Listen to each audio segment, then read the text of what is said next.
Copyright in these lectures is either owned by the ANU or a third party who has licensed the ANU to use it. Students may use the recording for personal study only. No lecture may be communicated online, copied or shared without the prior permission of the ANU.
All right, let's make a start. So the people not here may be unlucky again because I noticed that the mic battery is very low, so it will probably conk out during the session. So people only listening to the recording, be warned. It's your own fault for not being here. Okay, so today we're talking about regulation. And we're going to go through a fair bit of stuff fairly quickly. There's a bunch of additional readings for you on Wattle. So in addition to prescribed readings, you had it for a while. There's also added to it the OECD principles. Plan A was that you'd be reading those for next week's workshop. The status of next week's workshop is now in some doubt, along with most of the classes for next week, because a lot of students in this course are doing 8003, and they've scheduled a conflicting exam time for this class. So they've set an exam from 12:30 to 2:15, which doesn't help us very much for next week. So once I get a context sheet and see how many students are affected, I'll send out a notice tonight or tomorrow about what will happen next week. But it will not be quite classes as usual. It will be something to try and manage this scheduling problem they've created for us. So feel free to send your complaints to the Exam Timetabling Centre, who are not supposed to schedule mid-semester exams during the day. They're all meant to be in the evenings. But there you go. Principles out the window. Right.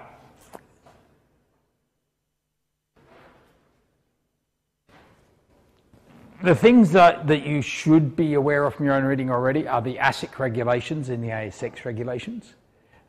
I'll be talking about the ASX ones later today.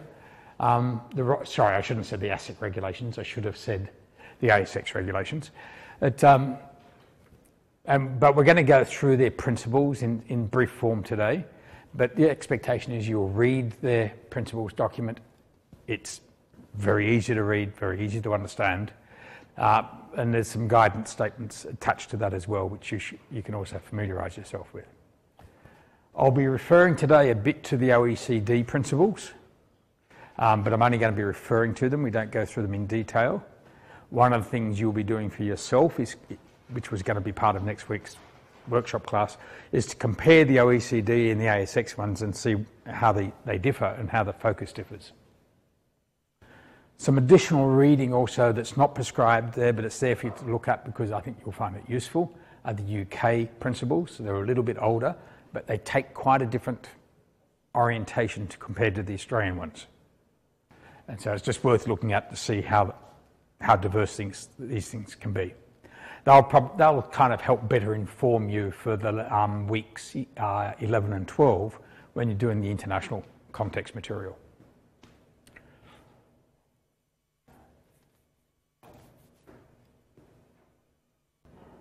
So when we talk about the sources of regulation in Australia, that's part of your chapter reading. I'm not going to talk about it directly. You can read all about the Corporations Act and the Australian Consumer Protection legislation and other legislation that impacts on corporations in Australia. You're not required to know the statutory requirements. That's not part of the course. So there's some chapters in your textbook which aren't on the reading list, and that's where they go into details of company law. This is not a company law course. We don't do that. But you are expected to know the role of the regulation and how it works and the nature of the regulatory agencies. You are expected to understand that. That's not particularly technical. And it falls almost within the realm of general knowledge. Okay. So we're going to talk a little bit about the nature of regulation and the things that supposedly drives it. That's what we're doing today. We're not going to talk about legislated approaches in any detail. We're going to talk about the role of them vis-a-vis other forms of regulation. And we're going to talk a bit in the second half. We're going to talk about the corporate governance codes and particularly the ASX. So what do we mean by regulation? Again, it's a very general term. It doesn't mean company law. It means a lot more than that. Regulation is anything that regulates. So that's bringing order, creating rules and mechanisms for enforcement. All of that falls under the heading of regulation, regardless of where it comes from. So from our particular interest in governance, regulation, I've got create up there twice, is to create, protect, or in some ways limit rights. So it can either create rights or it can limit rights. It can create and assign duties and responsibilities, and that's both of those are very much done in the corporations law in every jurisdiction. All corporations law around the world both creates rights, limits rights, and establishes and allocates duties. It can also limit actions or authority, and again, corporations law around the world does that, but law is not the only thing that does that.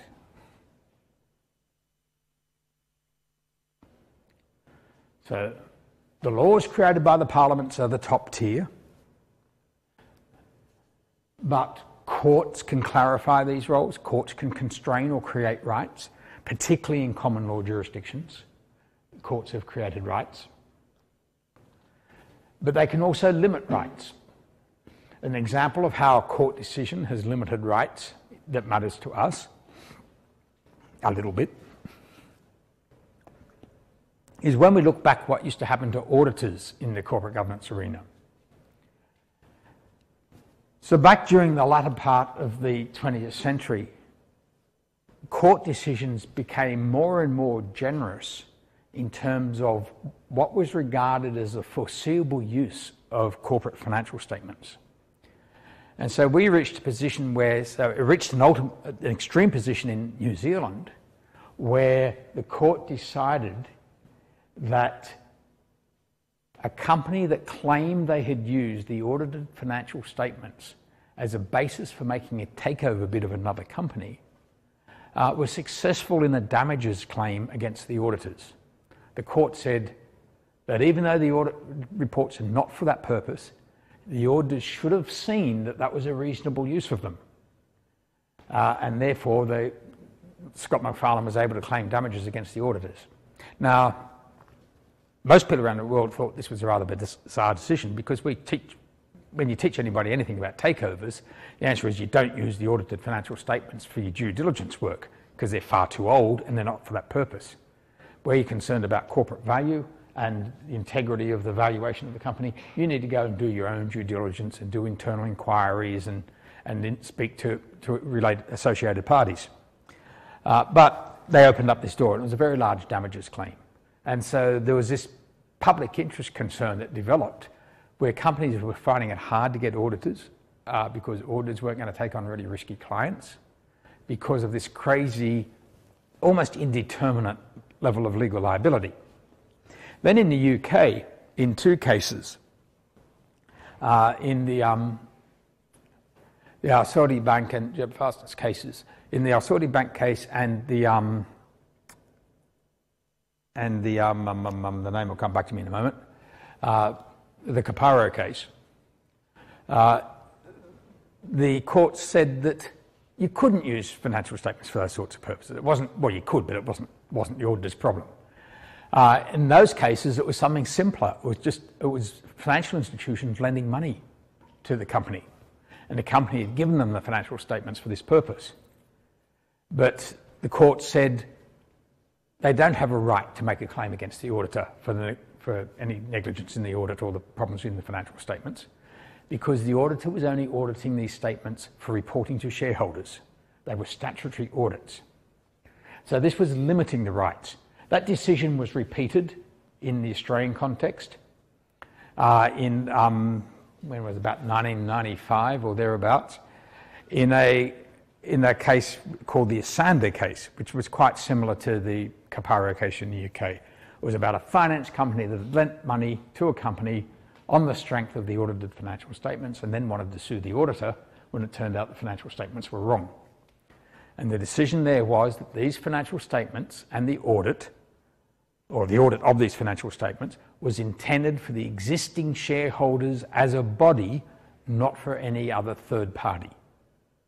So that's limiting a right. So first the courts created this right in the New Zealand type decision, and then they limited the right in the Caparo and Asander type decisions.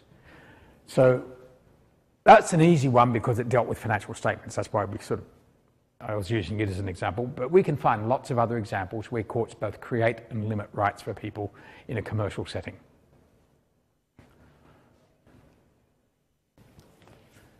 We also have regulation or laws created by government authorities. So in Australia, that tends not to be a high phenomenon. We have regulations in Australia that are created by ministers, which is really done by government authorities. So we will have regulations that are issued under the power of some act. Some act gives the minister the right to regulate something. But they're not laws, they're regulations. They may have the backing of a law, but that's a different thing. In Australia, regulatory agencies can't create laws. They sometimes get a little confused and think they can. ASIC sometimes thinks it can make the rules. The ATO sometimes thinks it can make the rules, but they can't really. They issue interpretations and guidance, but they're not law. Okay? But they're influential, they're persuasive. And if you go against them, then they're going to take action against you, and then you'll have to have a fight to see who was right or wrong. But if you go to the US, the SEC can make law. It has the power to issue binding regulation, and only an act of Congress will overturn it. If you go to Indonesia, the company regulator there has the similar power to the SEC. It can create laws. And so as we go around the world, the arrangements are different. In some countries, government agencies can create laws. In other countries, they can't. You have to know the setting. But whether they're creating guidance statements, whether they're setting regulation, or whether they're making laws, they all come under this banner of regulation. They're all means of regulating behaviour.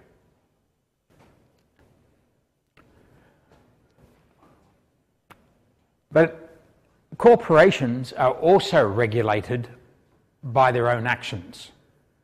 So if you enter into a contract, that contract may well regulate your behaviour.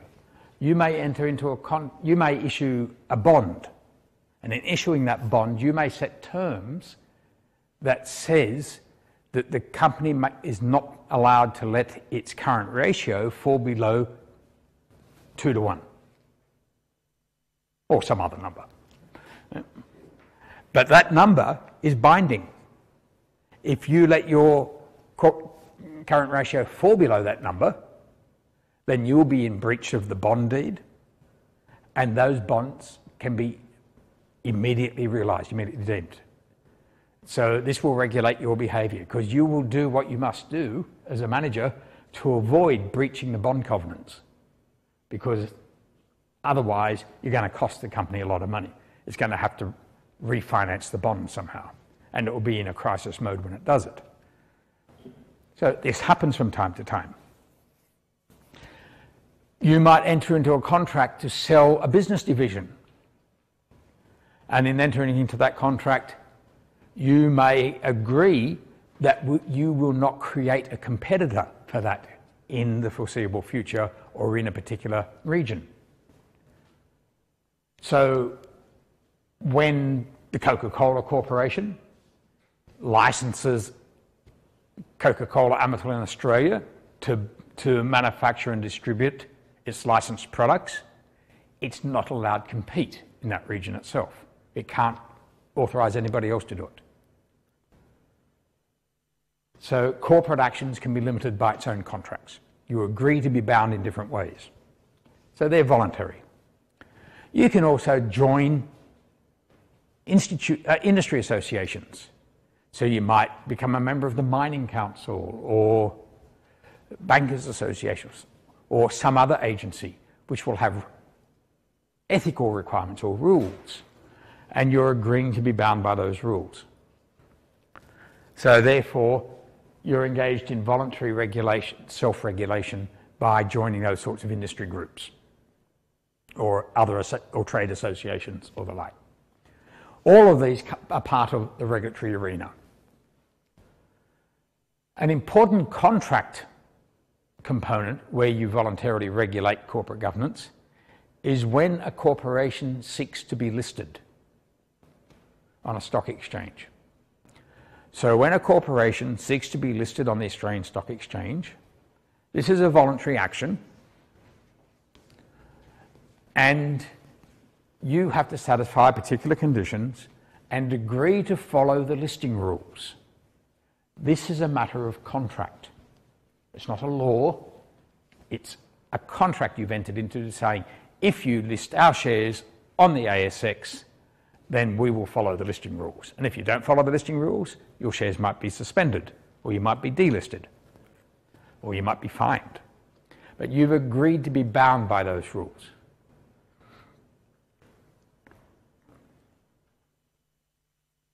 In some jurisdictions, the listing rules are different. They have the force of law, because they actually might have been created by a government or by an agency given the power to make laws.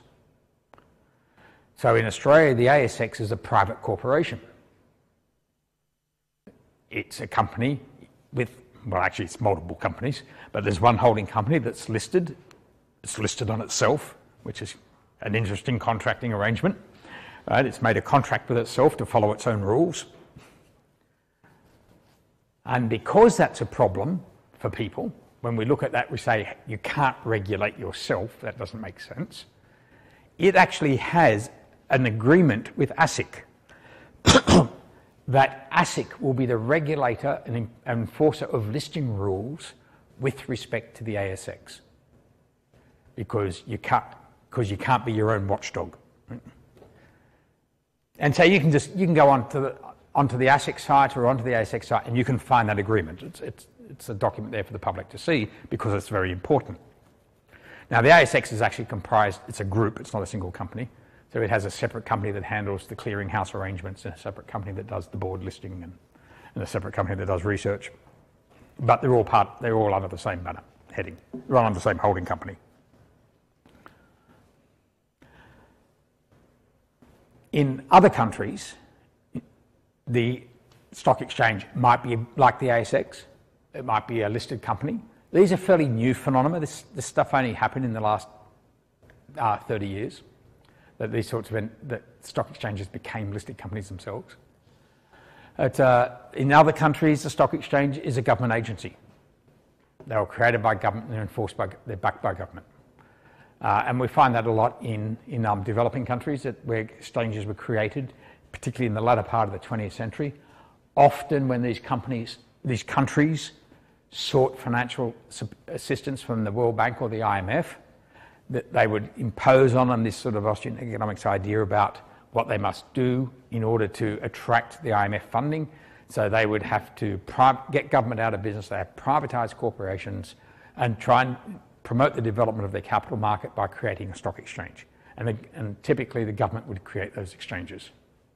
They might be created as a corporation with some autonomy, but they're still inventions of government. They're not private.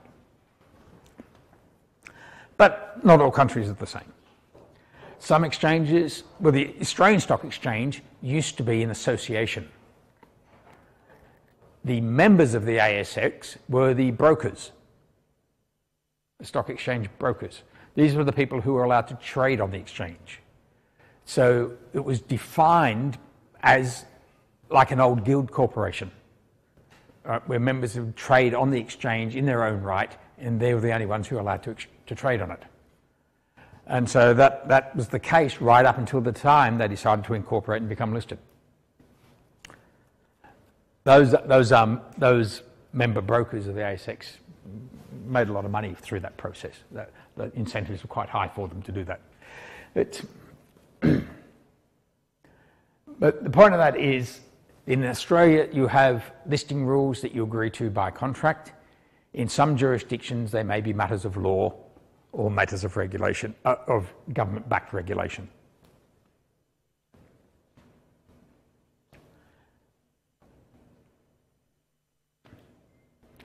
We can also have informal regulatory mechanisms. And that's when behaviour is regulated basically by peer or public pressure.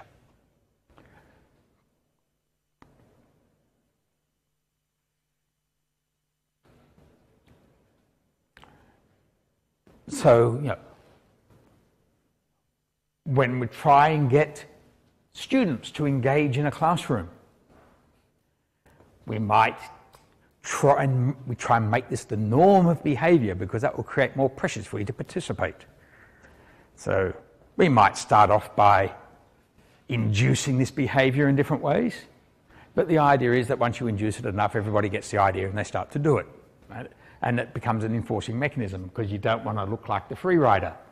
Well, this is an assumption, but it's not well borne out by facts, but we hope you don't want to look like a free rider. And so therefore you'll feel obliged to participate. Your reputation will depend on it. That's quite different to when we have a class assessment that makes you do it. But more likely what we observe is corporate behaviours in the marketplace and how they are trying to follow norms. So this comes under a topic what's called legitimacy theory. So that is, you want to show that you're a credible member of society. So this is tied up with CSR and citizenship and all sorts of other fairly subtle ideas. You want to show that you're a valid member of the society. You're satisfying your social contract by showing you're according with the norms of the place. You behave in the ways that are expected of you.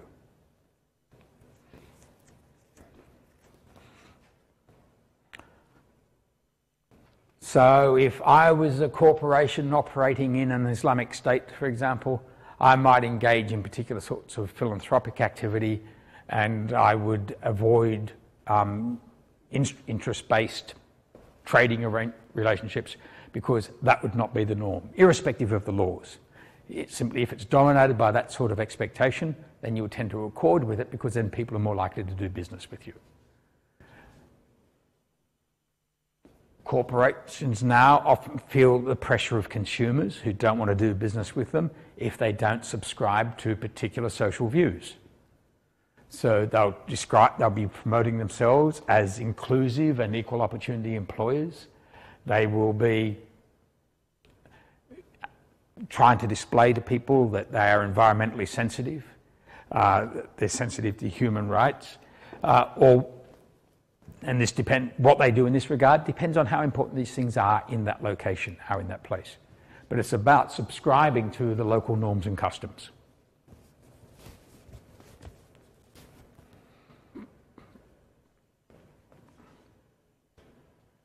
Of course, in some places, these social norms become matters of legislation, and so therefore they're no longer informal.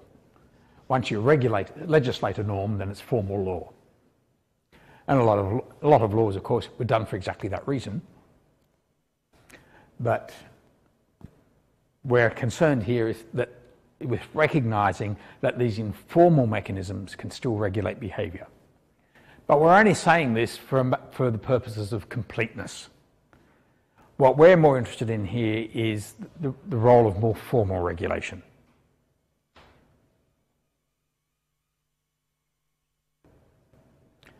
And so why are they formally regulated? Well, one of them might be to enforce social norms, but typically we focus first on addressing market failures. Now, you've heard me say this already a number of times in this course, right? That if there's a market failure, that means the market mechanisms aren't working, so therefore we need an alternate solution, and regulation is the most obvious of them.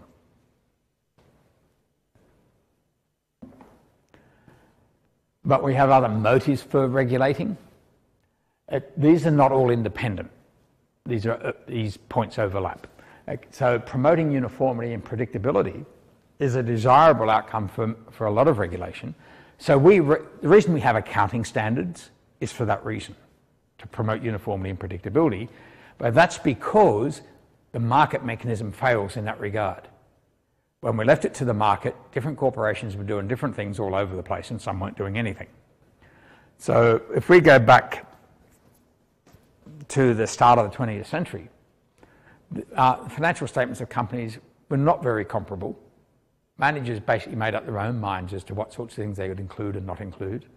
They would change their minds from year to year, so we didn't have any consistency across them. But they could basically revalue assets as they liked. They would decide what things would be accrued or not. The structure and the physical presentation on them was highly varied. And so there was pressure to create accounting standards and try and standardise things, but this actually didn't get much traction until the second half of the 20th century. So even after the Wall Street crash and the SEC came in the States, there was still no regulation of the auditing function, and accounting standards were trivial in number and quite vague. They gave a lot of discretion to managers. They weren't even called accounting standards.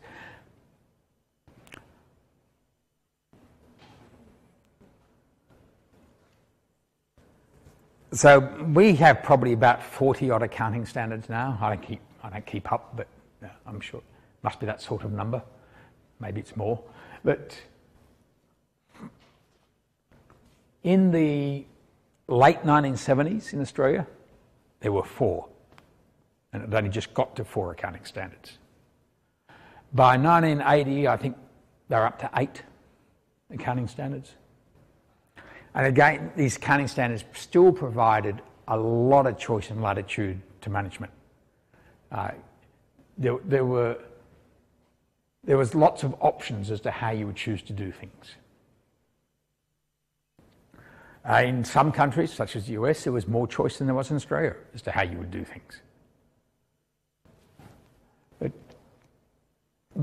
So you can see this drive to much stronger standards is relatively recent, and it's seen as the market failed in this regard. That when accounting bodies were left to do this work, they were captured by their clients. They weren't going to upset. This was particularly true for the auditing standards.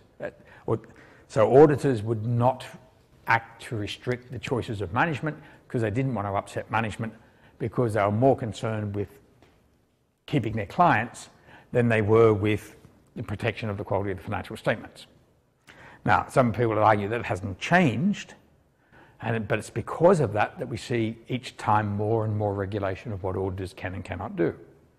And it's because it's been widely seen over the last 150 years, but particularly observable over the last 40 to 50 years, that the market you cannot rely on the market for this purpose. The voluntary behaviours won't work because the economic incentives are wrong. And that's because it's not a natural market. So originally companies didn't have to be audited, it was voluntary behaviour. Once once different governments moved to require it, but not tell them how it was done, that didn't fix the problem. That just meant accounting firms were really happy because now they made a lot of money because companies had to have audits, but there were no rules about what those audits had to look like or what they had to achieve. And so we've seen progressive legislation to make those requirements more explicit, less choice, more directive, because it's seen that the market doesn't function in that regard, because it's not a natural market. The same as you can't rely on the market to stop companies emitting carbon pollutants, because they're not trading in carbon pollutants. And so the regulatory approaches there are either to impose, well, always to impose costs on them, but it's either by actually charging them and fining them and punishing them for it to try and create a cost that way, or to create an artificial market where they will have market incentives. And so then we see things like carbon trading rates, carbon emission rates, because that creates a price, and the idea is you get a license that says you're allowed to emit a certain amount of particulate matter, and if you haven't got that license, you're not allowed, you can't produce. So the penalties for breaking the emission limits without a license are huge, so that creates a big cost. That creates an incentive to buy these permits, but the permits are restricted in number. And so you create a market incentive where it's cheaper to invest in technologies that reduce your emissions rather than having to buy these expensive licenses. And the idea is that over time the licenses become more and more expensive because you restrict more and more the amount of materials that can be emitted. And that's how these carbon trading markets work. By trying to create scarcity to induce an incentive for voluntary investment. So therefore the companies that can most easily invest in avoidance, in reducing emissions, have an incentive to do so, because they'll be able to outcompete the companies that can't invest in those and have to pay for the very expensive emission licenses. So that's the example of where the market fails, but it's to protect the public interest. And sometimes we see corporates being regulated for the wrong reasons. So businesses or corporations can get regulated sometimes to promote the interests of particular groups. And so this might be in the form of how they might get exemptions from requirements. Some corporations may be exempted from something because it's seen as in the national interest, but it's really in that industry's, that sector's interest or particular corporation's interests. And, so we see some sort of peculiar behaviours in this regard at the moment in North America, with restrictions on steel imports in the US, which oddly enough are favouring some non-US corporations. So there's Canadian companies that are trading very successfully on these sorts of restrictions, and lobby very hard to have these restrictions strengthened, supposedly in the public interest element of the United States, but it's actually benefiting a couple of major Canadian corporations. And we see other elements in countries like the US and Australia where we'll see regulatory provisions for particular industries that are influenced very much by the lobbying of industry groups or major players in those industry groups. Sometimes this is the opposite to what you might predict. It's not always permissive regulation. So, for example, a corporation may do something more efficiently than its competitors. So let's say a corporation has newer technologies, therefore is a lower energy producer and lower pollution producer. So it may well lobby for stricter environmental practices because that will advantage it in the marketplace. Now, it may have a public interest argument, but its motives are its own wealth. because it will be able to its competitors won't be able to do it because they will have to replace all their capital investment in order to compete. And so that strengthens their position in the marketplace.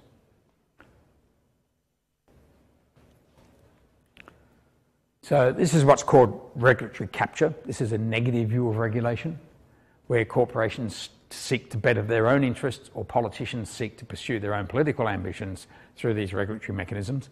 And these happen in most jurisdictions. It doesn't have to be a reflection of any particular democratic process or state. So highly competitive democracies right through to authoritarian regimes will exhibit the same problems. The exact mechanisms may differ about how people benefit or suffer from this, but we observe these processes under most regulatory banners. So this sort of segues into why regulation occurs. So it overlaps with this, why corporations are regulated, but this is more general about why regulation. This isn't just corporations. Okay. So this is, why does regulation happen at all?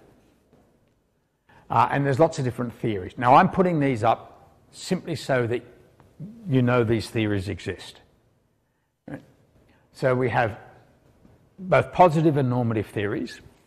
So the positive economic theories are usually looking at some sort of who's winning and who's benefiting and who is it costing, to see what the drivers are. It looks for what are the nature of the incentives to drive the regulatory behaviour.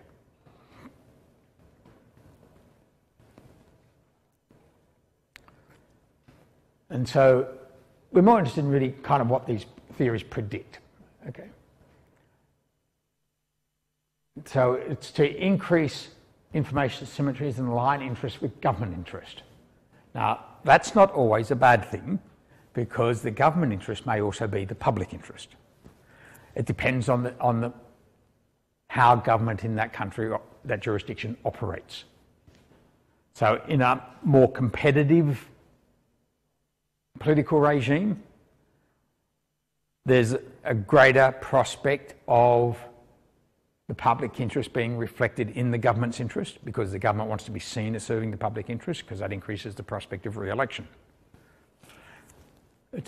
So even if it might not satisfy some individuals' perceptions of the public interest, but it's what the government would see as the more popular interpretation of public interest. But it's not necessarily that.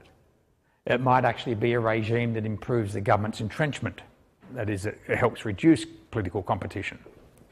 Not by showing that you're doing a good job, but by making it harder for competitors to enter the political arena.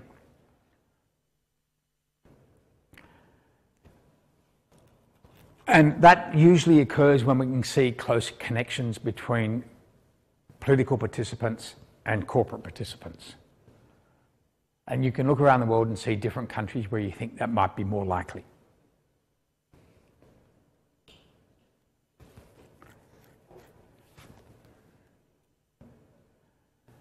But we also see regulations designed to protect other stakeholders. So the example up there is protecting consumers when competition is ineffective. So that is, if an industry is tending to monopoly, or oligopoly, where a small number of suppliers have the power to manipulate the market either individually or through cartel behaviours, then we'll see regulation to constrain that behaviour, or possibly even regulation to set prices. So if we look at, well, I'd use the US as an example again. The US supposedly has a competitive energy industry because it has lots of producers and lots of delivering agencies. Well, same as Australia's, but it's easy to talk about theirs because it's often more observable. But it's, the appearance of competition is an appearance, not real, because delivering electricity or gas requires a lot of infrastructure. And there's only one infrastructure provider in any one jurisdiction. You don't have different gas companies laying gas lines down every street. There's only one set of gas pipes. And whoever owns those, you would think notionally has all the power. And who they contract with to allow them to supply the gas, you would see then is in a powerful market position. So the government response to that is regulate the pricing. So if these companies wish to increase their prices, they go through public hearings and contested arrangements where any price adjustment then is reset. We see the same thing happen in Australia with electricity and gas pricing. We also see it with health funds, which have to get permission to increase their charges to health fund members and the like, because it's not a purely competitive environment. And you get high levels of customer lock-in. So once you sign up with a gas company, it's not a simple thing for you to change gas suppliers. And so therefore, it's easier for the gas company to exercise high levels of market power. So these things are regulated because it sees the market is not working properly. So it's a response to market power. And in this case, the examples we're talking about are about protecting consumer interests. But we can go and look at other stakeholders in the same context.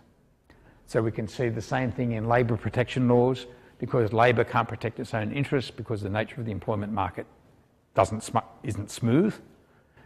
Labour's not mobile, it might not have the same level of choice, it's not able to organise, so therefore there's differences in market power, differences in bargaining power, so you'll see regulatory actions. Sometimes we see regulations to protect firms from rivals. So this can be in a domestic setting or it can be in an international setting. So we see a lot of evidence of this at the moment, where there's regulatory activity that in different countries, driven initially by US action in this case, to restrict the ability of foreign corporations to compete with domestic corporations in the domestic market. Now, it doesn't matter whether you think it's a good or a bad thing. As a principle, it's a regulatory action that's designed to protect firms from rivals. Whether it's for or against the public interest is something you can argue in your own time. But we also see, though, the reverse selection, where governments are seeking legitimacy, and so therefore they have to show that they're going to protect firms from the government's own behaviour. So this is often a case in countries that are trying to attract foreign investment, and the potential participants in that country, the ones who might come and invest in operations in that country, are concerned about corporate assets being expropriated by government. So you build all the infrastructure and then it's seized. And this has happened historically. So the evidence for why they're concerned is a matter of historical evidence. And so therefore governments will create laws to show that this can't happen and they'll be constrained in this way in order to increase the confidence of the potential investors. And so that's a case of protecting firms from government opportunism. That is expropriation. These are the most common things put up. Now we can look at these and say, well, how can we apply this to the corporate context? And most of them should be fairly self-evident to you, I would think. You'd usually be able to think of examples. The normative theories don't talk about why regulation happens. They talk about what regulation should be doing. So the normative theories are about what's considered ideal or desirable, whereas the positive theories we're looking about is why do we think it really happens.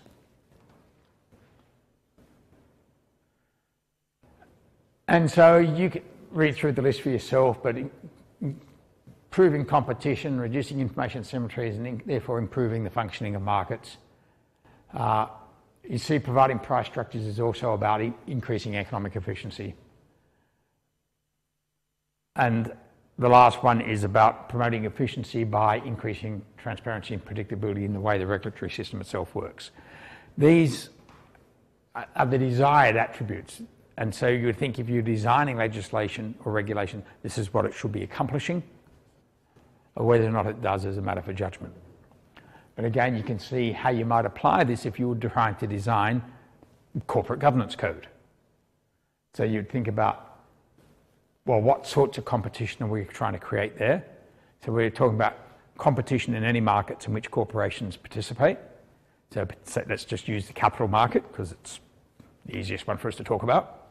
So if you want competition in the capital market, you want both providers of capital and users of capital to be competing without bias. That is, that all have appropriate levels of information, none of them hindered from entering the market, and people have correct information about each of the participants. So that also means we have to get rid of information asymmetries.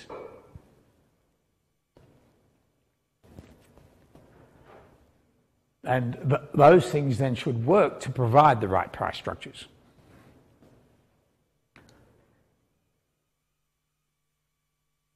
And we might argue that in the end, all of these sorts of regulations we make around the capital market are designed to get people to participate in the market.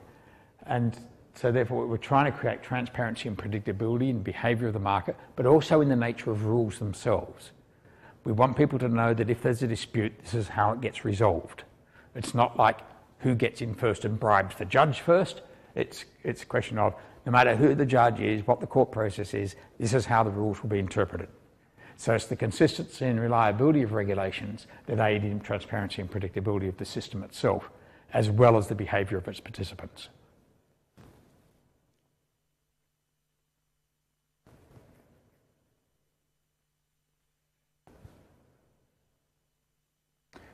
So this is particularly a narrow area of theory, the institutional theory. This is old institutional theory, not what's called new institutional or neo-institutionalism. That's a completely different arena, and we're not looking there. It's not related to regulation, or not directly. But these theories emphasise that market regulation is important because in its absence, we have high prospects of monopoly formation, and markets become unstable because participants don't have, or potential participants don't have confidence and won't participate in the market. And the level of externalities create market inefficiencies. So you can map some of those back to both the normative and the positive theory approaches that will talk really about the same issues. This is just an narrow review, and we're putting in, it's in there to say you've got this more complete view of theories about regulation.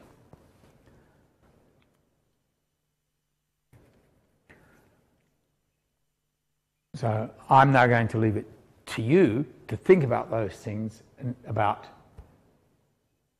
things we've talked about in the previous weeks, right from week 1 in fact, about types of inefficiencies that we observe in relation to the corporate market, corporate arena. So this is about, not just about shareholders investing in corporations, this is about everything that corporations might do when they're being controlled and directed.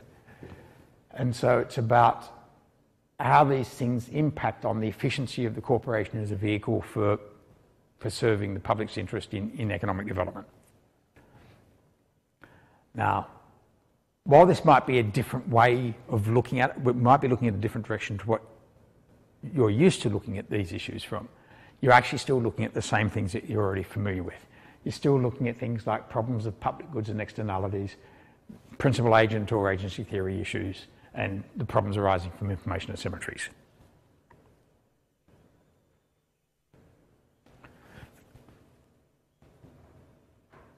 So we're going to refer back to the public interest again today briefly, but not a lot. It's kind of been mentioned in every week so far, right?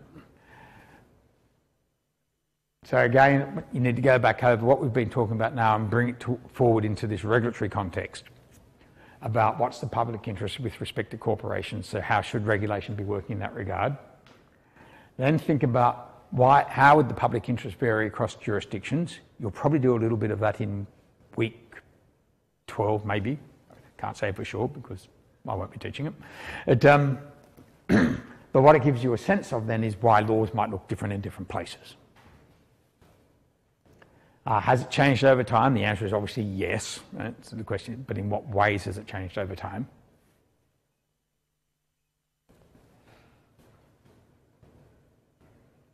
But then the tougher question is, in what ways and to what extent does public interest considerations underlie the development of corporate governance regulation? And so that's kind of the position. Whatever process you go through in your reading and learning, I want you to get to a point where you have an answer to that question, where you can talk about how public interest considerations have or have not been driving. So this is like a success judgment in a way. Is it working or not? Have public interest considerations been driving developments in corporate governance regulation? No. So this big. We're not going to talk, this is all we're going to talk about in terms of public interest today, but just to remind you what we're talking about is we don't have a neat definition. We often talk in vague terms about public interest. But we know somehow it's got to do some with making everybody or most people better off in some sense, right? What does the maximum good? But that's how vague the concept is. So we're better off at saying what the public interest is when we're looking at a particular problem. And so that's why we say it's context driven. Okay. So when we're looking at a particular issue, we're able to weigh up what the main elements of the public interest will be in that issue. Much better than we can do as an abstract concept. But, and I'm going to refer to this at the end of today's session, we're going to come back to this a little bit because I'm going to talk briefly about a particular, just a brief illustration of a public interest process that happened in Australia a few years ago in relation to corporations. Oh, okay, I'm going to talk about it now. Okay, I'm about 10 minutes ahead of myself, I think. Okay, so this was the issue. So back in 2010, the ASX and the SGX, the Singapore Exchange, got together and decided to merge. Mergers in inverted commas. What the deal really was the SGX was going to take over the ASX. Now this was a kind of a quirky thing at the moment because the ASX is and was much bigger than the SGX. Okay. Back at the time, the ASX was ranked 11th in the world by market cap, with a market cap of about 1.5 trillion. And the SGX was 21st with only 0.6 of a trillion, right? So less than half the size. But the SGX had a new CEO who was appointed from the Netherlands, and he had particular ambitions. He was already familiar with, he'd had a bit of work already with exchanges merging in Europe, and so for him it wasn't such an unusual concept. But he was trying to grow the SGX, and the SGX can't grow very fast organically because exchange growth requires companies to come on and list on it. It's easy enough to get people to come in and invest their money. It's harder to get the companies to come and list. And there's a massive industry sector missing from the Singapore Stock Exchange. And that's the commodities companies. It doesn't have mining companies. And of course, who has more mining companies than any other stock market in the world? The ASX. Okay, vast numbers, a lot of them are tiny mining companies, but vast numbers of resource companies. So the resource sector is trivial on the SGX. So it's quite an appealing combination, right? So both are regarded as sophisticated markets. They're both quite efficient in the way they run. And so they thought, let's join them together. So they were going to create a holding company that was going to be based in Singapore that would own both of them effectively. But they were going to stay separate legal entities. They were going to keep their own brand names, and they're going to keep trading just as they do, basically. So it wasn't a merger of the boards. It was only a merger of the corporations, or a takeover, really, an acquisition. It was expected that probably the CEO of the Singaporean Exchange was going to be the CEO of the new group. And the chair of the board of the SGX was going to be the chair of the board of the new group. So that makes it a takeover, not a merger. There were going to be 3 directors move across from the ASX onto the new company at the time, but that's still a minority position for something that was bringing in a much bigger chunk of the business. So it was a peculiar arrangement. Well, it looked peculiar on paper. in terms of the maths. It was pitched to the market as this was great for capital integration. So this greatly streamlines the international integration of these stock markets. But the problem was they weren't integrating. Australian companies weren't going to be traded on the SGX board, and Singaporean companies were not going to be traded on the Australian board. They were going to just continue operating just as they did. So from the holding company perspective, you get some diversification. But in terms of the investors, there's no gain. There's no benefit. But at the moment, the market was all excited about it at the time, and these guys were convinced that this would go ahead. They knew they had to get regulatory approval in Australia. They had to get regulatory approval from the ACCC, which is concerned with monopoly issues and competition issues. They had to get, then they had to clear the Foreign Investment Review Board, which is required, first and foremost, to consider what is in the public interest of Australia. That's its restriction. National interest, yes. So what did they decide? Well, the ACCC said, not an issue for us. Australia's only got one stock exchange, it will still only have one afterwards. There's no competition implications. The Foreign Investment Review Board said, definitely bad idea. Okay, they said this was not in the national interest. Okay. So the ASX owns the clearinghouse. In other countries, this isn't always the case. But in Australia, the ASX owns the clearinghouse. This is where all securities deals are settled. Even when we have other exchanges come in, like the Chi-X exchange, still uses the ASX clearinghouse to settle the deals. This is one of the most important oversight areas to make sure that real securities are traded, that when people sell things, they really have them and they really deliver them. This drives confidence in the market and also the speed of settlement. So that's a very sensitive part of the deal. But yeah, the ASX was the market for Australia. So while it was technically possible, Chi-X was only coming in actually in the same year, a little bit after this, or the year after, the same year of this 2011 is when it came in, I think. And other exchanges can come in as trading boards. So these are electronic exchanges, can get permission to trade here. And there are some little small boards around for secondary boards, but they're not economically significant from the Australian capital market perspective. Everything happens through the ASX. And what's the problem with the national interest? So the answer, it could have been a different answer if it wasn't Singapore. We don't know, but it could have been.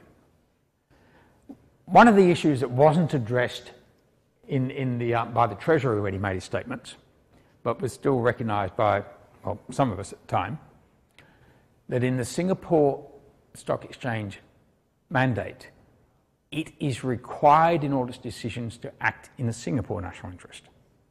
Not unreasonable, right? It's Singapore's one and only exchange. It was created by government interests, and it has to act in the national interest. So then you've got this, hold on, if Singapore's stock exchange has to act in the national interest and it's running this show, how is it going to serve the Australian national interest if there's a conflict of interests? And the answer is clearly it can't. So this is seen as a threat. So if it was had the Singapore exchange been a strictly private exchange without that requirement, we don't know. It might have been a different outcome. I suspect it wouldn't have been, but it might have been. I suspect no matter who made this bid, the answer would have been no. Now, of course, had the ASX been taking over the Singapore Stock Exchange, the Australian regulators would have said, fine, not a problem.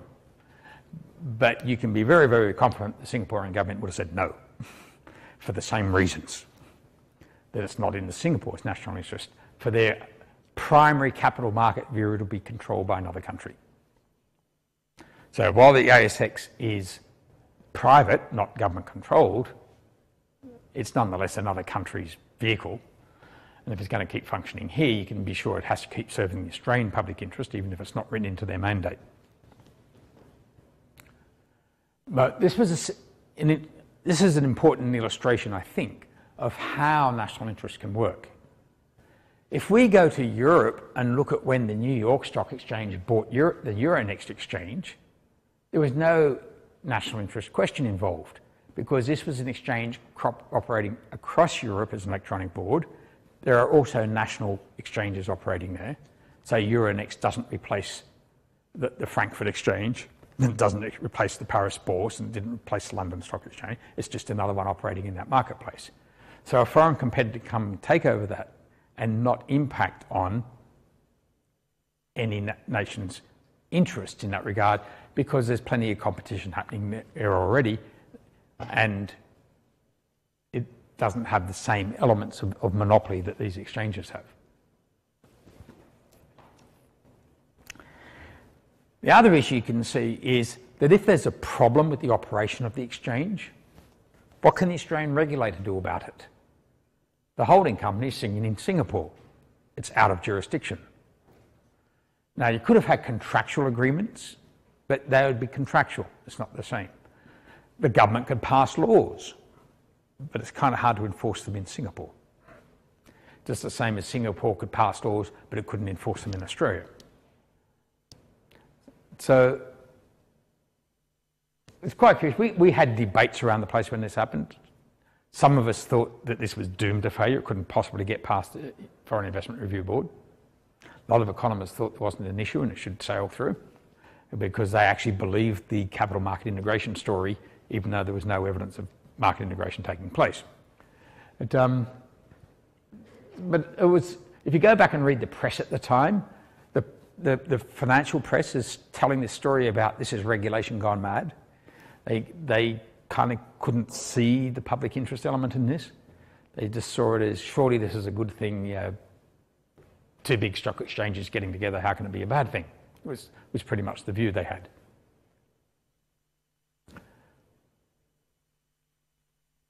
Okay, so what we're going to do next, after a break, is look at some codes. We're going to talk briefly about the principles of corporate governance from the OECD. So this is kind of change of topic now. And then we're going to look at the ASX stuff. But we'll take a little break. Because my alarm didn't go off. So I would have broken earlier.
Okay, so just a tiny bit of background first, not a lot.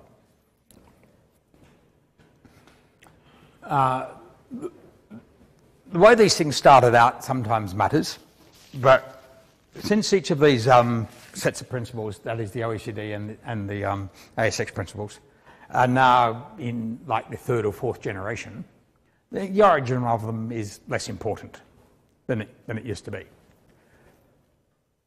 But the OECD ones, while they're now called the G20/OECD, they're written by the OECD. I don't know why they now put G20 on them. G20 just endorsed them, was all that happened. But the OECD now writes G20 on the front of it. So that's what they're called. But the OECD did this with a committee made up of people from its member countries. Now, of course, the difference between the G20 and the OECD is not very many countries. They're kind of, but the G20 is all in the OECD. And they had this problem of, they're bringing in these guidelines on how to best structure corporate governance regulation. That's really what they were doing. The early principles were not about corporate governance per se. The early principles were about what codes or regulation of corporate governance should look like. So they were really frames of reference for regulators. But the latest version is a bit different. The latest version is now a mixture. It's got points of principle for regulators, but it's also got principles really about what particular companies should do.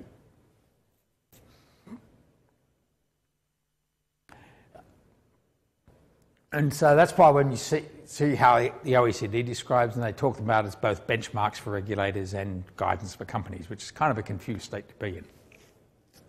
It's not a harmful thing, but it's just makes them slightly more confusing. So we're going to talk very briefly about principles. The only way you can form a view of how well the detailed guidance serves their enunciated principles is by reading the guidance. And so you can go onto their websites and see the guidance elements in there. Some of the guidance is in the report itself, in the documents you've got on model, but there may be other guidance statements issued. But you'll be reading that additional material for your own interest, not for any requirement of the course. The only thing you have to read for the course are the things I've told you to read on model. Okay. And so we're going to talk about what purposes might be served. Well, that's become less of an issue than it used to be, as I already suggested. But the ASX principles, unlike the OECD, is directed only at corporations. So the OECD is directed also at regulators, but the ASX is directed only at its member companies.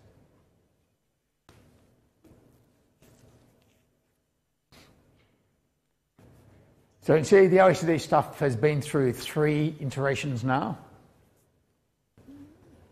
So the current one that you've got was put out in 2015, and that was after about a 10-year hiatus. It was a very detailed review. The difference between the 99 and 2004 versions are quite small, but the difference between 2004 and 2015 is quite substantial. But we're now only concerned about the current version, the 2015. So what were they intended to do? They were there to provide guidance to regulators and policymakers, and they were there to provide guidance to stock exchanges, that says regulators still, but also then say to investors and corporations and others interested in a process of developing corporate governance. So that's sort of a confused thing to say. That's kind of like we couldn't think of anything specific, so we included everybody. So the last dot point is less ambiguous, and it's absolutely true. Every time we look at a country bringing out a corporate governance code now, they tend to reference the OECD code. So they keep referring to the OECD code as saying, this is something we're consistent with. They've also looked at the principles of the OECD, included those. But a lot of country codes include a lot more.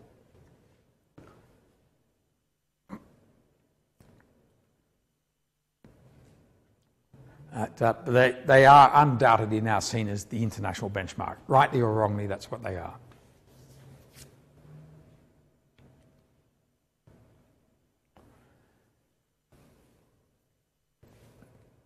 What I'd like you to note, just because it reinforces something I've sort of said in previous classes, is that the OECD makes the point that good corporate governance is not an end in itself. We don't have good corporate governance because we want good corporate governance, because we only care because it matters. And it matters because it supports economic efficiency, sustainable growth and financial stability. So in other words, it promotes confidence in capital markets and encourages participation and the supply and delivery of capital.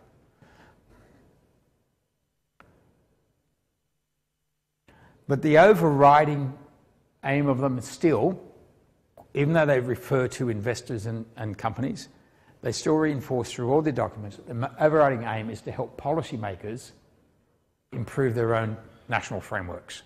That's their main purpose, not guidance for corporations, for individual corporations. Right, they cover 6 main things. Some of these have changed over the years.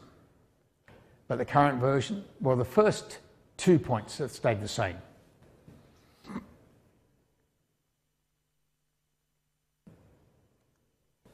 The third point is a new one for the 2015 version. It wasn't there before.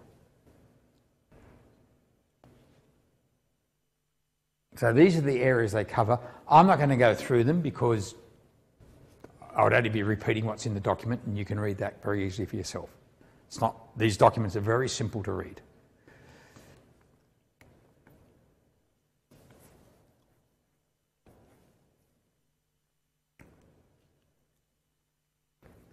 The ASX principles are really different. The ASX principles are a regulatory device. In the current version,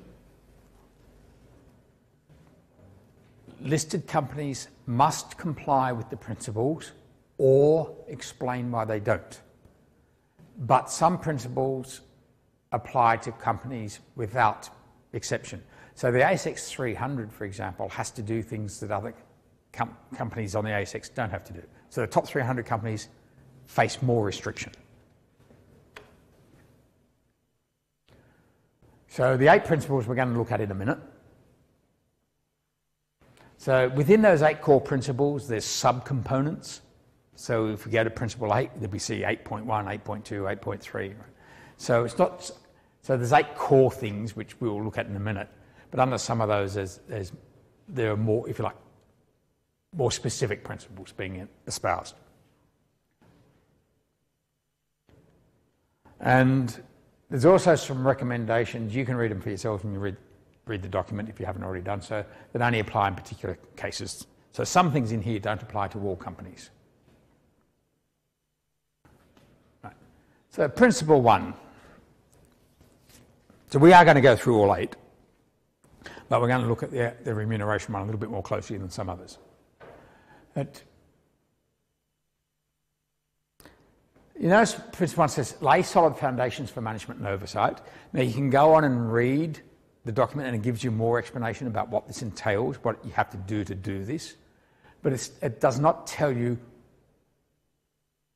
how you should delineate, what delineation of the roles and responsibilities should look like. What it requires is that they should be clear. Managers should know what things are theirs and the board should know what things are their responsibilities, and both of them should be reviewed on a regular basis to see how they're performing in that regard. And so corporations are required to make a disclosure about this. So you'll see corporations explaining how they have delegated some functions to management or to some groups, and they'll be telling you what processes they're using to review both board performance and executive performance. And you'll usually find these in every corporate report.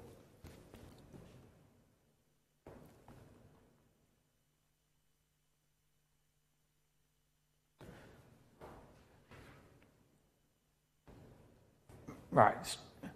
When it says structure of the board, or not structure of, they should structure the board to be effective and add value, that gets a little ambiguous for some people. Some people take this as adding value means it should increase the share price. Right? I don't think that's what they meant. When they said add value, it means when you put another director on there, it should be to serve a purpose. That director is adding value to the board. It's making the board better able to do its job. We don't want more people just to have more people. But it also means you should use committees for the same purpose, to make you more efficient and effective. And you should work out what the right size of the board is. You should work out how many should be non-executive and how many should be executive in terms of what you need for that board to be at its best. That's what it's trying to convey. It doesn't tell you how to do it.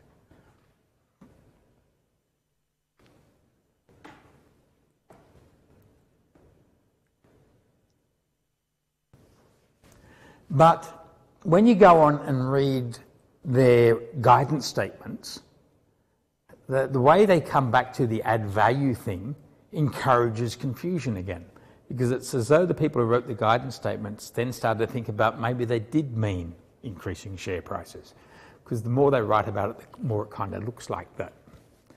They start to use adding value in very much more a financial sense in some of the guidance statements, which is a bit confusing. But whether you'd interpret it that way or not, you'll probably reach the same conclusions about what would work. Because you might think, look, if adding another director with particular skills or expertise to this board is adding value to the board, that means the board should work better. And if the board should work better, the company should be more efficient, management should be more effective, supervision will be better, performance should be better, therefore the company should be worth more. So it may well be that adding value to the board in terms of making the board more efficient and effective should of course translate into the economic value, the financial value of the corporation. You can argue that if you want, and it kind of doesn't matter whether you do or you don't. The idea is still about getting the right mix of skills, the right knowledge of both the entity and the industry, the sector, and making sure everybody can discharge their duties, which means they've both got the skills and the competence, and they're not too busy, and they don't have conflicts of interest. Because you need all of those properties to be able to discharge your duties. You can't discharge your duties properly if you have or appear to have a conflict of interest, because no one will have confidence in what you do. If you don't have the experience, the skills and the expertise, the competence for the job, then obviously you're not going to be able to do it, or not going to be able to do it well enough. What that means, of course, always depends on the particular company you're looking at and who is already on that board. So board structure is a tricky thing. Right? It's how useful a new person will be depends on who's already there. Duplicating existing skills might not be particularly useful. Unless, of course, it's a skill in that particular industry and it complements the other skills that are there in some way. So you can have more than one person with a lot of industry experience, and they will all add to it, because no one's experience is quite the same as another's. But if you've already got 3 accountants on there, adding a 4th might not be doing much, at least in terms of that side of things. The question would be, what other properties does that person bring to the board?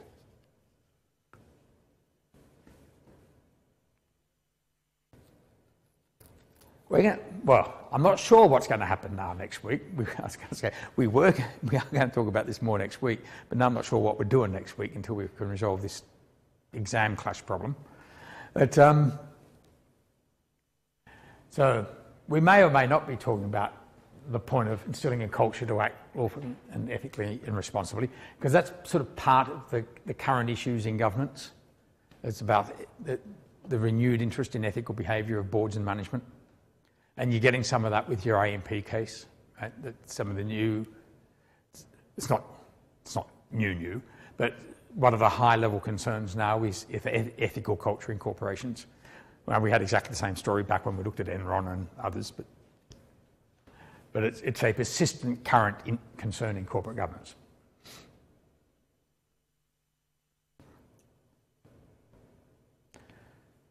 So instilling and reinforcing a culture across the organisation is beyond the scope of this course, how you accomplish it, that's a major management topic. The building of a culture, of organisational culture, is a complicated issue. But I think everyone seems to agree, though, the question starts at the top. So tone at the top is the primary driver of corporate culture. And so that's why when we're criticising behaviours of AMP, and we're looking at customer advisors giving advice to customers to invest their money in things that make a lot of money for AMP and nothing for the customer. That's why we might say, well, that person clearly had an ethics problem, but the whole corporate culture led them to do that. The tone set from the top induces that behaviour. And so that's very much regarded, I think, generally, as those people concerned with corporate culture recognise that tone at the top is what matters. You start with the board and the chair and go to the chief executives and work from there. Their actions and behaviours and the way what they express as the principles or concerns will influence, and their own conduct will influence everybody else in the corporation. So if you see the chief executive trading shares in the corporation on a regular basis, that encourages others to be more interested in fluctuations in the share price, perhaps rather than the conduct of business. Which was kind of the Enron story. In Enron, just to have the context of how the culture works, so Enron was obsessed with its share price.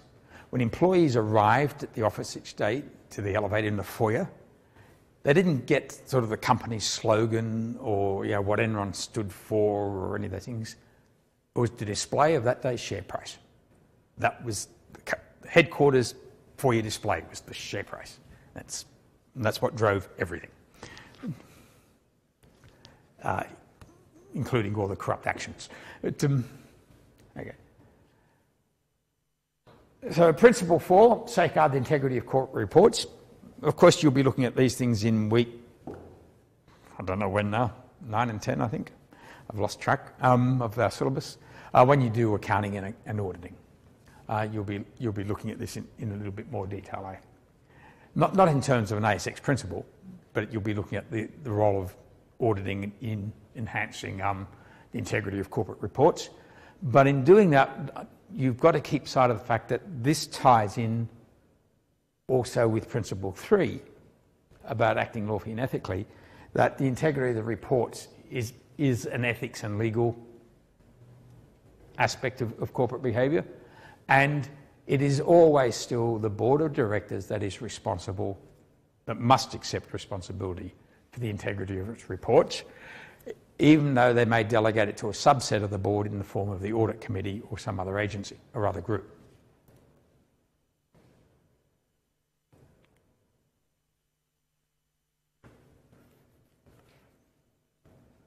So again, when you're looking at the accountability functions in whatever weeks they're going to be,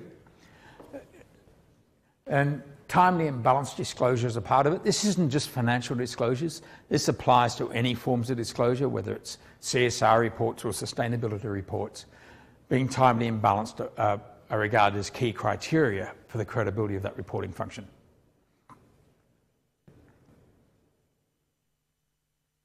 But you notice that it's still all put in terms of the effect on the share price.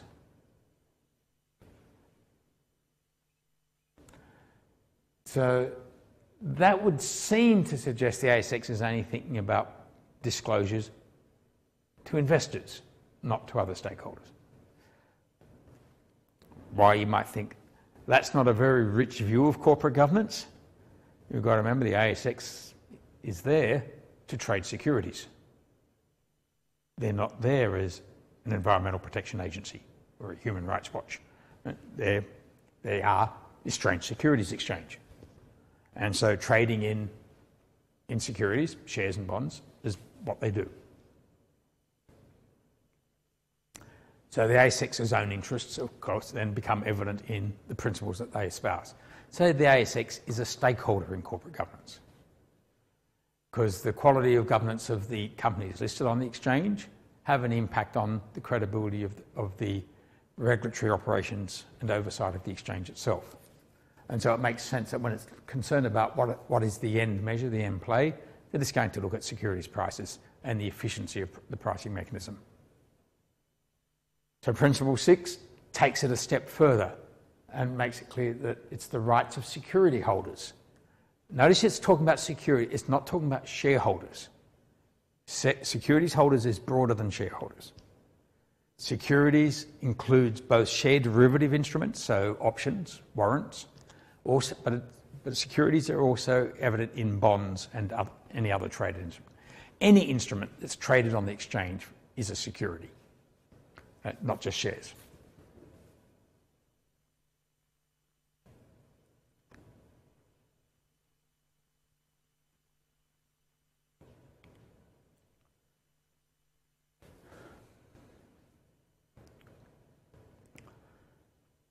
To properly appreciate what's meant by Principle 7, that is to recognise and manage risk, you need to read the rest of the document. They talk about it a little bit more elaborately than this. This description is quite abstract. Okay, it's establish around a sound risk management framework and periodically review its framework doesn't tell you much. But I'll leave you to read it. We don't have time to go through all these points in great depth.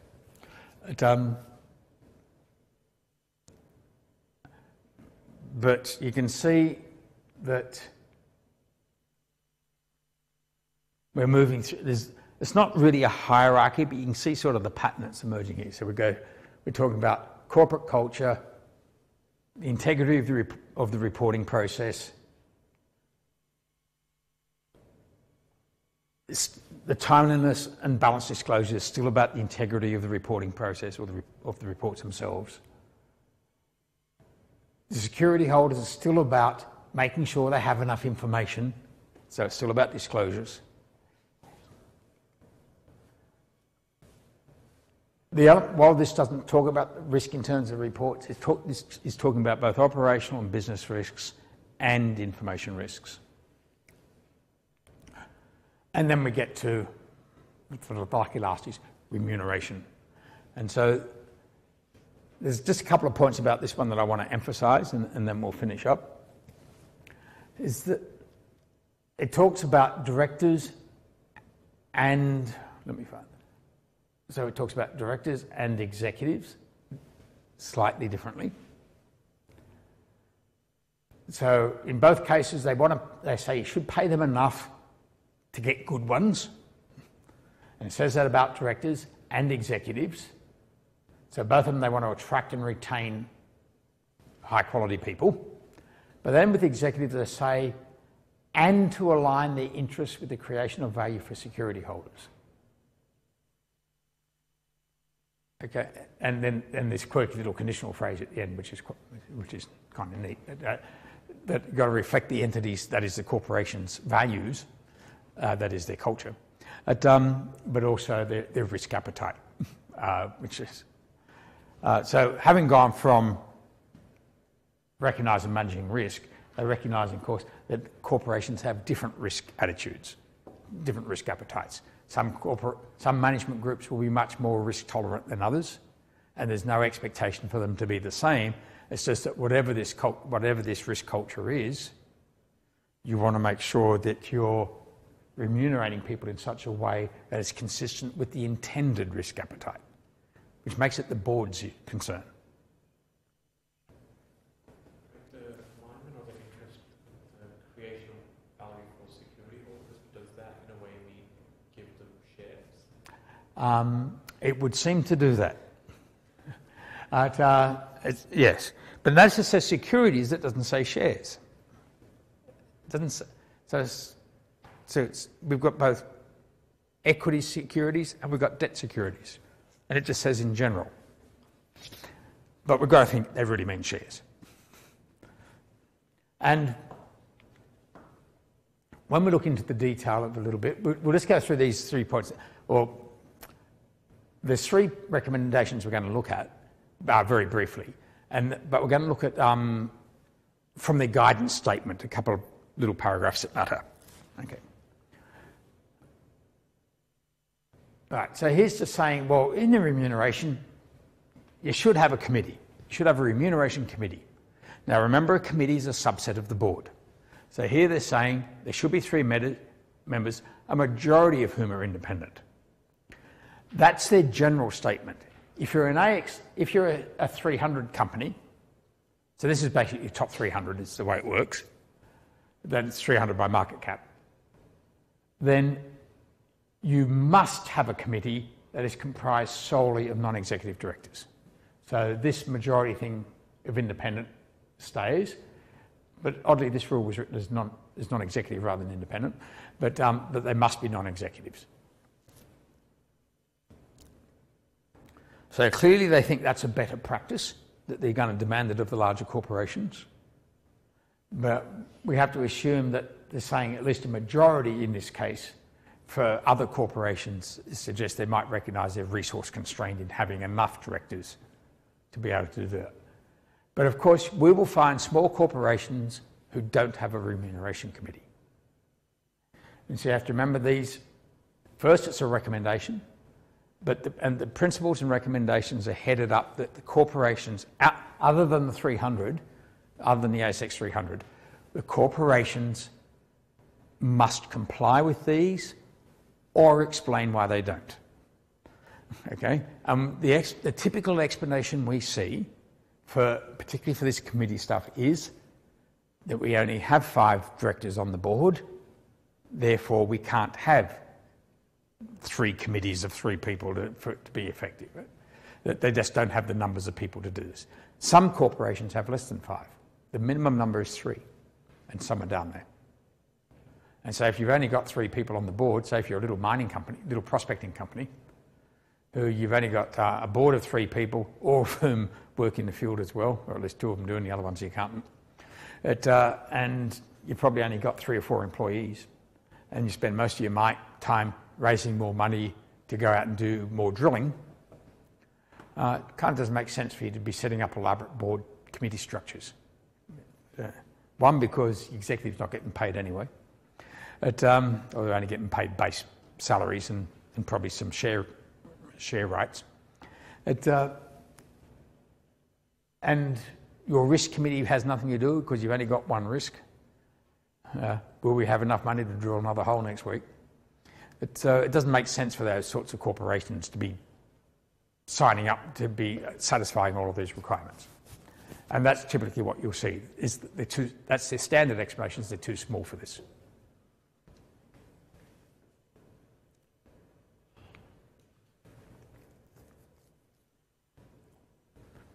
They also say once you've got a committee, you've got to disclose the charter of the committee. So if you go onto corporate websites now, they'll have corporate governance sections, and in them, sometimes it's just called information for investors, but you'll find in those sections an explanation of what the committee does, what its responsibilities are, and how it's meant to go about them.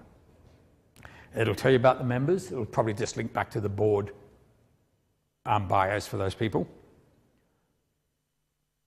And then it will tell you, typically, and we'll see this in the annual reports, we'll see in the director's report, all the different committees, how many times they met, and the attendance records of the different members. That's now become a standard disclosure. 10 years ago, that was, oh well, let me change that number. 15 years ago, that was not very common. But now it is. Now it's standard. And so then it says in this case that if you do not have a remuneration committee, that if you're an AS 300, you're not allowed to say that. But if you don't have a remuneration committee, you have to say so. You're not just silent on the matter. And then you have to say, well, what's your process then for working out remuneration for directors and executives?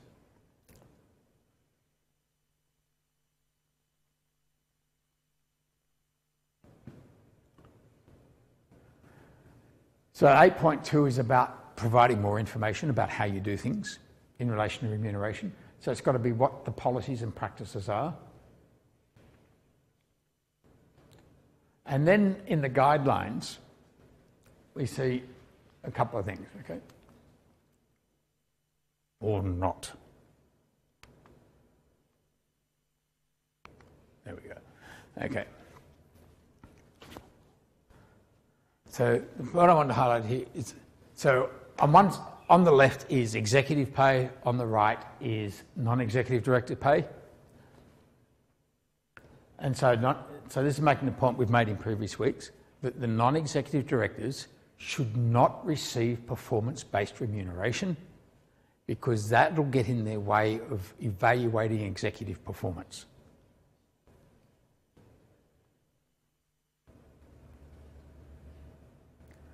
Now, that does not mean that the directors shouldn't have shares.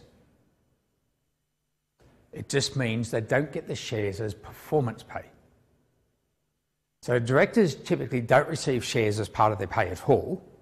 What we'll usually see, or what we often see, I should say, is that corporations will require directors to use some of their directors' fees to buy shares on market. And so we'll see things like that by the end of a 3-year period, the directors should have invested at least 40% of the directors' fees in the company's securities. And so that's why we see directors typically carrying quite big chunks of shares, but they're not getting them as bonus shares. It's not bonus pay.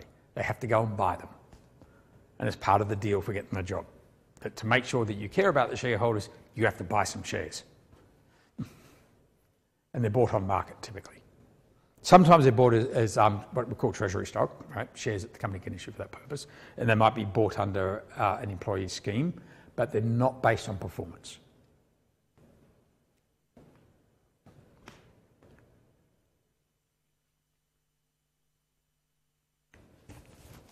Right. So if you are using equity-based remuneration for your executives,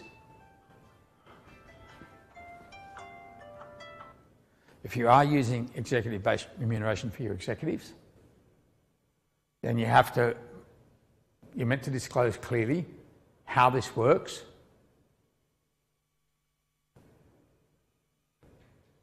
and what the policy is for allocating these rights.